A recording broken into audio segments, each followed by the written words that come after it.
There's a saying that there is ability in disability. Every time you find people who are physically challenged, there are some you really want to support because of their situation.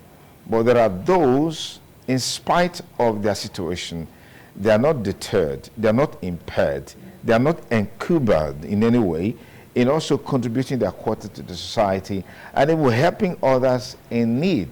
And one of such is the guy we have in the studio here.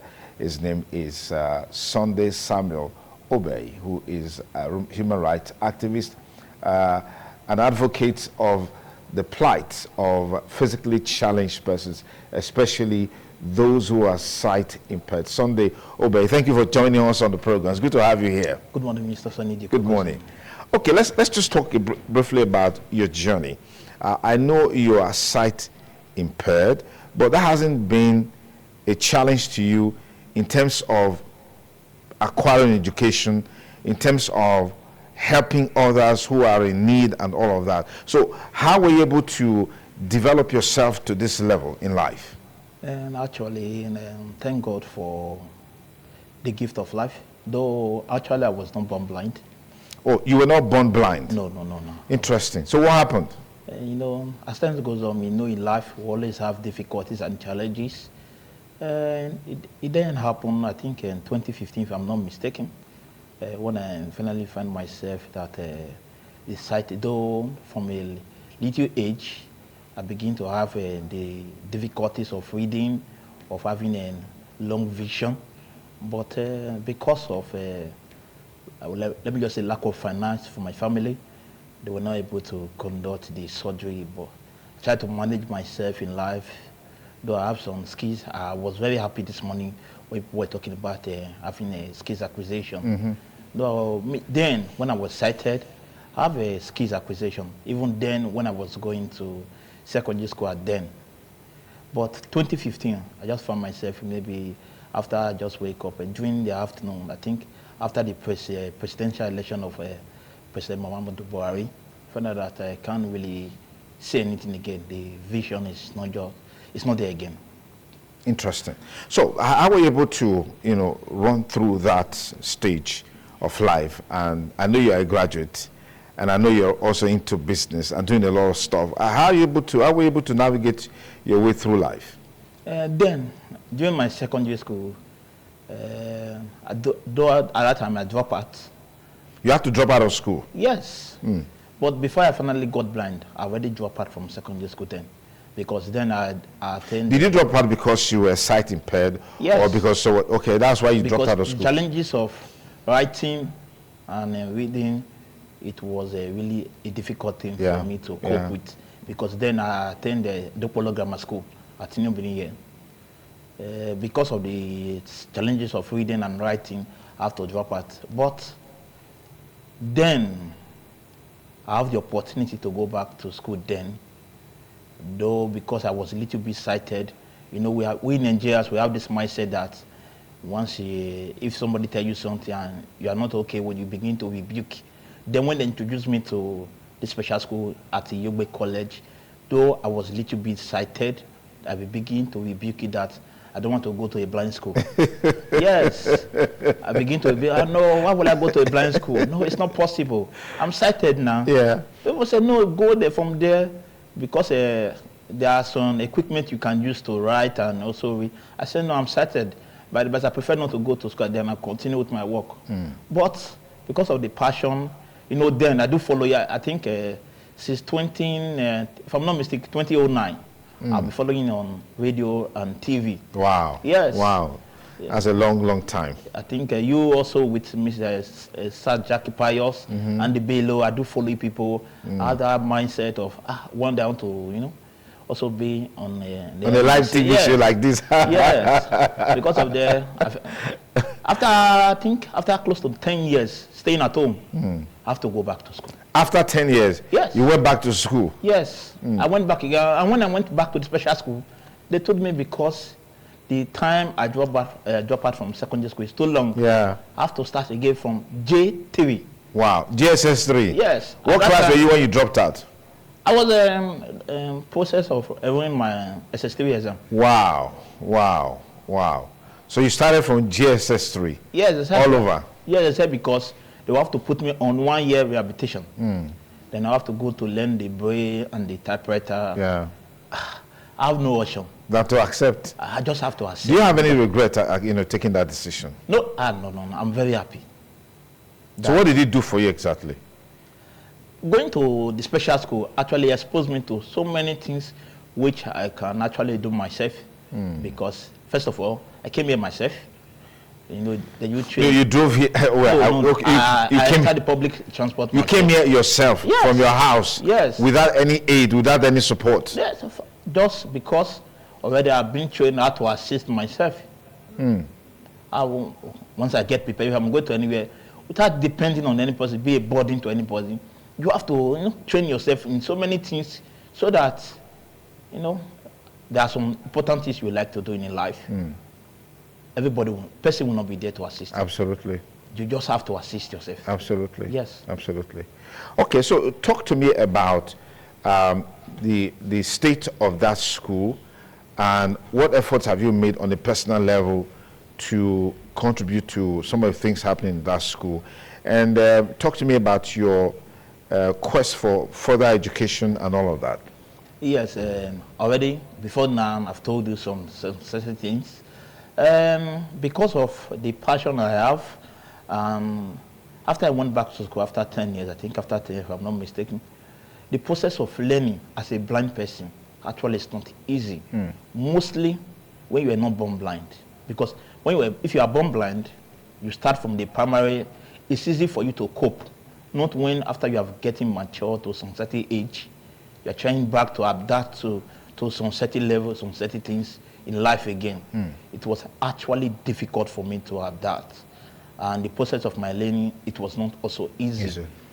Then because of, when somebody is matured, there's some things, that's why it's better a child have a good education in the early age, so that before you get more matured, already you have learned a lot. Okay. The process of me, they told me to learn braille. Though I'm not too good in braille, but there are still other devices a blind person can also learn. Okay. I quickly pick the laptop area. Okay. And that's why. So you mastered that now? Yes, they teach me how to navigate through the key, or anything that person can do through laptop. I can also do it. Fantastic. Yes. Okay, you've been involved in several humanitarian work, helping other people. Talk to me about that. I'm quite interested in that because a lot of people in this kind of situation or circumstance will be looking for aids and assistance and support from other people. But you turn the table around. How were you able to do that? Okay, that's good. And I told you already, after I went back to school, after I finished from the secondary school, which I finally went to, which is Iyogbe College at ICA Road. And after I graduated, because of the difficulties of me learning, I really find out that it's better I also be a support to other blind students who are also coming there. Because one, if you get to university, there's one thing I discovered. If you get to university, as a blind student, you can't write to a lecturer with a braille. The lecturer, if he's not a special teacher, he can actually translate a braille to what he can actually read. Okay. Yes, because of that, I went back to the secondary school. I donated electricity to the Iyogbe College, which is the blind. They have the blind department. They have the heavy impaired department over there. But the blind department, which I attend, I wired the department for the blind, so that from there, my goal then, it was to put some desktop computer so that when other blind students come, they will be able also to learn computer so that when they get to university, they will not find it much difficult to cope with the university. Okay, you are saying you attended the school for the blind in that department? Yes, at Iyogbe College. At Iyogbe College. Yes. Okay, when you left there, you brought electricity to that department? Yes. You wired the place all through? Yes. Are you saying that there was no light in that place before? They have not taken a single wire to the block before. This is interesting. So you did, how were you able to do that? By the special grace of God, I will say it. I have a friend called Jonathan. He works at this, let me not mention it because I know some ethics in media work. You can mention it because it's your journey, and based on the level of support that you have gotten, that makes it possible for you to do some of the things that you do, so that others can learn from your experiences here. I have a friend his name is Jonathan. He works at Notre Dame Table Water. Okay. Through there, I begin to talk to him about I want to have something doing. Then my goal, it was to open store and put somebody there, but it then introduced me. It's better for me to be a bulk buyer in the company. Okay.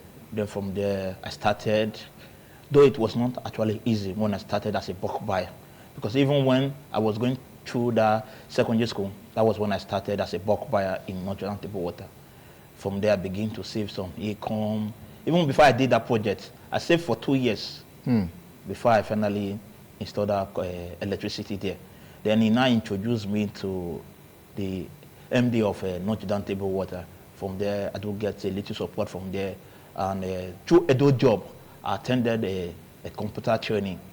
Then I was given something to support myself after the training. Okay. Together, I just put the money together quickly. And use it for the electrification? Yes. Of the school? Yes. Of the departmental, of the department? Yes. The money I get through a job, the money they give to me, and some of the... Money you saved before? Yes, because I have the mind of doing that, because that was my plan that year, because I know every year I have a plan which I also work with. Then I quickly just put the money there so that I know if the money gets after that time, I know it will not be possible for me again. Yeah, other things will come in and perhaps take your attention away from the project. Yes. Wow, this is quite interesting. And to your surprise, I have an initiative program at University of Benin, feeding some students, providing 1 square meal a day. You have an initiative program at University of Benin, of feeding students 1 meal a day? Yes, students which I know they can't afford a square meal a day. How are you able to arrive at that? Okay, let me just tell you the truth. I'm a person with visual impairment. I'm not just the only person. I have also with my sibling, with my mom, and I have no father. No, hold on a minute. Just hold on a minute. Because I knew sometimes when you came and you told me this, I was lost for words. You are sight impaired. Yes. The same with your sister. With my mom. And your mom. Yes. That's the 3 of you. We are 4. Four of you in the same house. Yes. Sight impaired. Yes. Your mom can see, your sister can see, your brother can see, you can see. Yes. You're just saying it just like it's normal thing, like it's normal. There's no. I don't get it. No, to me now, yes. It's not something that will bring me. So how are you guys coping? How do you cope in the house? That's life. Anywhere you find yourself, wow. You find a way to navigate yourself out. No, you said that's life. Anywhere you find yourself, you find a way to navigate your way through. Yes. So how do you cope? I just wonder, what is the daily routine like in the family, in the house? Okay, like me, as a bulk buyer, which I have some income. Yes. I do bring to support the home because I have no father again. As it is now, I'm the man of the house. And the father of the house, obviously. Yes. Okay. We talked about the food initiative, 1 meal per day. Yes. How many people do you have on board? Currently 7. That you feed? Yes. A meal per day? Yes, because I partner with some of the booker at University of Benin. Okay.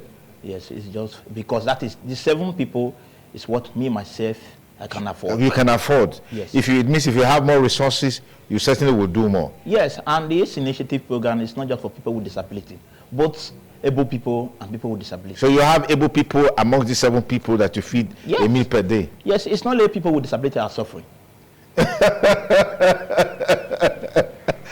I agree with you absolutely. I agree with you absolutely. Not only people with disability that are suffering. Yes. And that's a statement of fact. That's a statement of fact. So this is a new year, 2025. What are your projections? What are the things that you want to do and you probably need support? First of all, like me, and I'm planning already, if you go through the disability community, there are some disability people you meet. Some of them have talent, as the former guest said. Some people have skills, but they need support to actually push it out. Okay. Some people with disability, I found out that most of them, they engage themselves in music. Yeah. I'm working towards a program by the month of April to do a music concert for people with disability. Okay. To actually show their talent and also maybe through my little platform, and then I project it so that those who are able to have favor, maybe they can get connected with some people. And also, though last year I hosted a football tournament at University of Benin. But that one, it was just on my department, international study and diplomacy. Okay. But most people told me last year it's like a form of a cheating. I have to make it for everybody, which I'm planning to do it per department. Yes. Yeah. Okay. Are you still in school or you graduated? I'm still in school. What level are you now?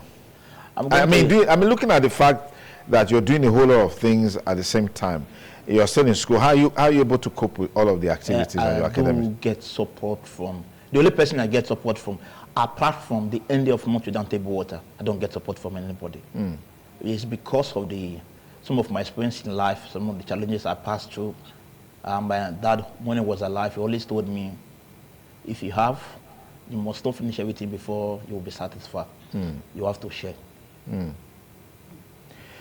Wow. Sunday Samuel Obehe, our guest, is a human rights activist and advocate for the plight of the physically challenged persons, especially those who are sight impaired. Here we have a man who is sight impaired and is doing so much, contributing his quota to the society.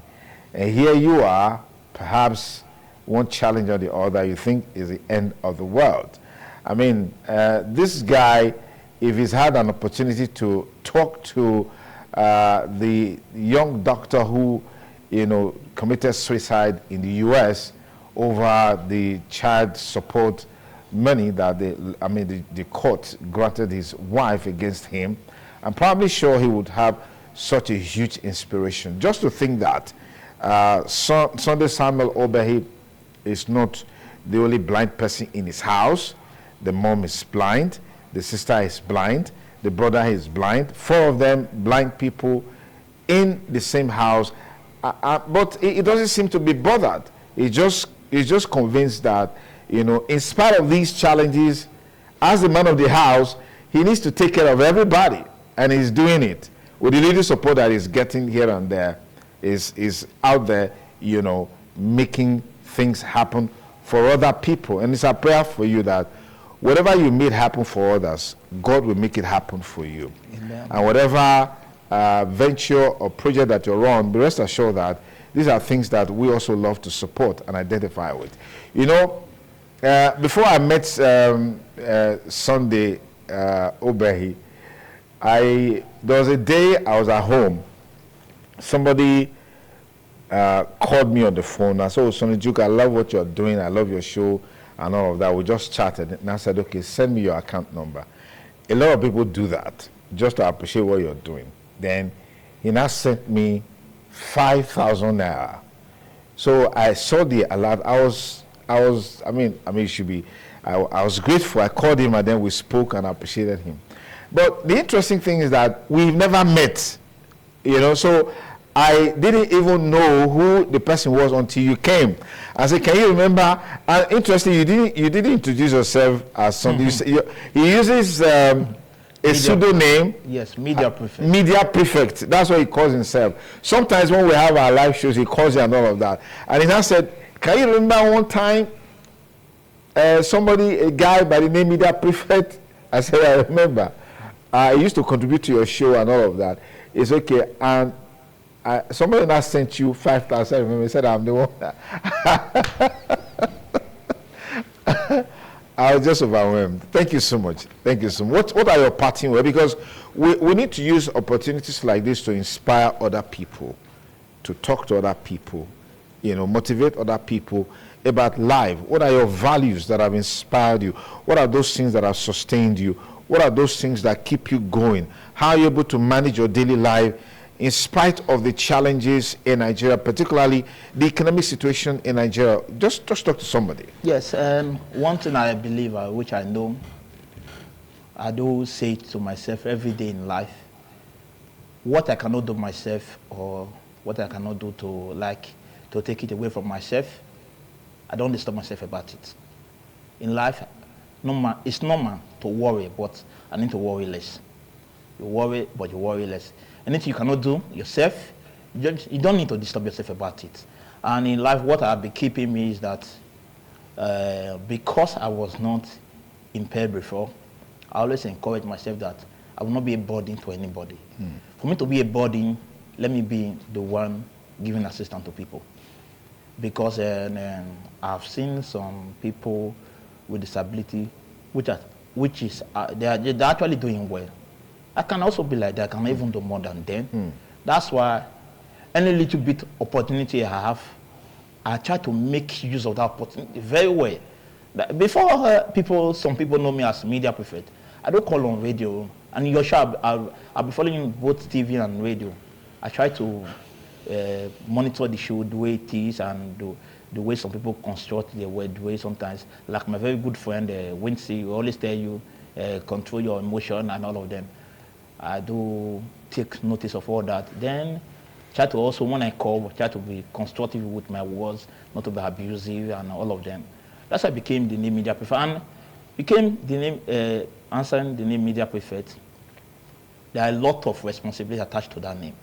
First of all, there are some things I would say, you that say you want to be a media person, you're already doing this one. Already, that's why I need to do things right in any way I find myself. And in the area of daily living, and as I'm doing a little business, which I have a little income, it's also advisable for me to also save for the rainy days. So I'm saving.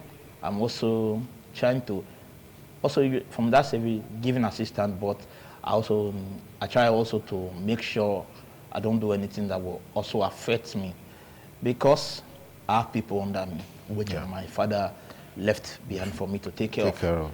And I also see it, I'm the first person in my family to attend university, to even finish. So I'm the first person that successfully finished secondary school in my family that went to university. And all of this, I try to make sure that my family will not just suffer like that. I try everything possible, and that's why I'm still advocating for other people with disability, because most of them, they doesn't have this opportunity or this privilege which I have. That's why I will still continue to appeal to the state government if they can help people with disability. First of all, if you can give them good education, I'm assuring the government, the students will do well. And for them to give them good education, first of all, as a state disability now, they don't have hostel. And other states, they have hostel. By next month now, I have this month, before this month ending, we're already in February, I have 3 people which I'm taking to Ekiti, just to enroll them for the special school. Because already... You have accommodation there? You have accommodation there. I'm taking these people from Esanot down to Ekiti. Because when I travel to visit my grandmom, I was able to go around to check whether I can see people with disability, try to talk to them, try to advise them, try to encourage them that they stay up. But the parents and the guardians, most of them, they are discouraged. Told them they feel that this person is of no use.